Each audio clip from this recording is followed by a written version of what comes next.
Hello everyone, welcome back to the YouTube channel. This is my day 18th as an 8 aspirant. कल के video में मैंने बताया था कि मैंने फ़िज़िकल केमिस्ट्री की रिवीजन चालू कर दिए हैं क्योंकि 17 मई को हमारे नीट फर्स्ट टेस्ट है 720 मार्क्स के। कल मैंने बताया था कि मैंने ये सारे पॉइंट्स कवर किए हैं, मतलब रिवीजन किए इस सारे पॉइंट्स के, और ये सारे पॉइंट्स मेरे रिमेनिंग थे कल कवर करने के लिए। तो मैंने आज ये सारे पॉइंट्स कवर किए। मैंने कुछ क्वेश्चंस भी सॉल्व किए हैं। इसमें मैंने इम्पॉर्टेंट क्वेश्चन ही ऐसा लिखा है, और बाकी तो मैंने ऐसे ही बस ओरली सॉल्व किया है, फिर एकदम रफ में कैलकुलेशन करके सॉल्व किया है। ये सारे क्वेश्चंस मैंने डिटेल में लिखे हैं। और मॉड्यूल सॉल्विंग तो मैंने ऑलरेडी पहले सारे मॉड्यूल सॉल्विंग किए थे। जो भी टॉपिक्स हो रहे थे फटाफट मैं उसी दिन उसके मॉड्यूल सॉल्विंग कर लेती थी। तो इसको मैंने वापस से एक बार ट्राई किया और वापस सारे क्वेश्चन सॉल्व किए। तो कुछ इतने क्वेश्चंस मैंने सॉल्व किए। ये टॉपिक मेरे बच्चे हैं शायद, हाँ बच्चे हैं, तो ये मैं कल करूँगी क्योंकि छोटे छोटे टॉपिक्स ही हैं। परसेंटेज कॉम्पोजिशन तो इजी है और एम्पेरिकल फार्मूला भी इजी है, तो ये हो जाएगा फटाफट। तो आज से मैंने सोचा आज फिज़िकल केमिस्ट्री कर लेते हैं, फिर कल 3 टॉपिक्स रह जाएंगे मेरे रिमेनिंग, जूलॉजी, बॉटनी और फिज़िक्स। तो इतना सारा बर्डन तो मतलब ज़्यादा हो जाएगा, तो मैंने सोचा आज बॉटनी भी कवर कर लेते हैं, तो कल फिज़िक्स और जूलॉजी रहेगा। फ़िज़िक्स में भी इतना हार्ड नहीं है कुछ, सिर्फ डिफ्रेंशिएशन ही है और बेसिक्स मैथ्स तो वो जल्दी जल्दी हो जाता है। तो मैंने सोचा आज ये बॉटनी भी कवर कर लेते हैं। तो मैंने NCERT रीडिंग कर ली बॉटनी की, और जल्दी हो गया क्योंकि रिवीजन में करते ही रहती हूँ, तो जल्दी हो गया। ये मुझे हाईलाइट करना बाकी है अभी।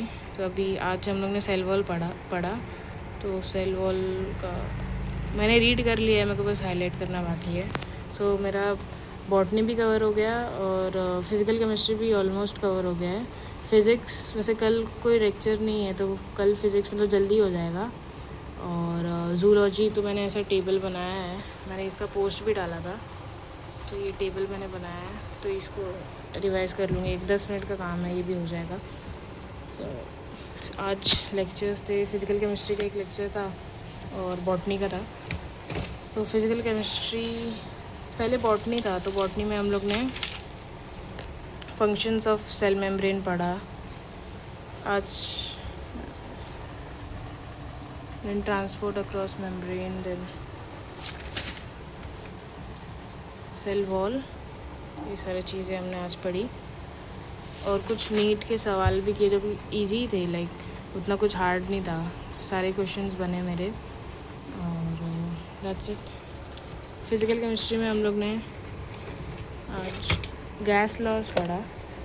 तो पहले तो सब इजी ही जा रहा था, लाइक आज का लेक्चर थोड़ा अप्स एंड डाउन्स था। पहले सारे ही क्वेश्चंस बन रहे थे, फिर धीरे धीरे क्वेश्चंस बनने कम हो गए। ये मेरे नोट्स हैं।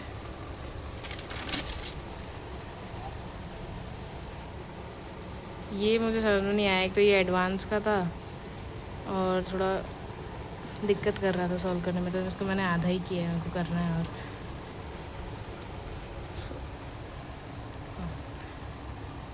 स्टिक्योमेट्री हम लोग ने जस्ट सिर्फ इंट्रोडक्शन पढ़ा है, उसको कल मतलब अगले वीक से हम लोग स्टार्ट करेंगे वो। तो देखते हैं, ये तो मतलब सिलेबस में भी नहीं है टेस्ट के, तो इसको जान देते हैं। कल मतलब मैंने अभी DPP भी नहीं किया है, मैं आज रात को DPP कंप्लीट कर दूँगी फिज़िकल केमिस्ट्री का। मेरे 2 बच गए हैं DPP, वो करने हैं। और कल मैं फ़िज़िक्स करूँगी, लाइक सारे जितने भी लेक्चर्स हुए ना अभी, उसमें PPT में जितने भी क्वेश्चंस कराए गए सर ने, वो सारे सॉल्व करूँगी।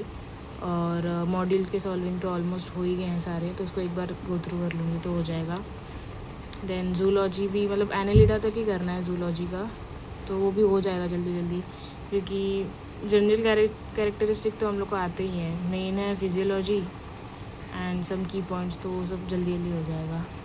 और कल एक और बार वापस से सारे सब्जेक्ट्स का क्विक रिवीजन कर लेंगे, like physical chemistry, physics, then zoology and botany. 17 मेरे को टेस्ट है हमारा, देखते हैं कितने। मैं एक्सपेक्ट कर रही हूँ कि 500 प्लस या फिर 550 प्लस बन जाए। क्योंकि फर्स्ट टेस्ट में बहुत कम बने थे, 172 ही बने थे 92 में से।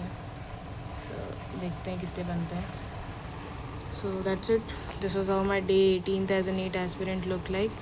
कल मिलते हैं, बाय एवरीवन, टेक केयर।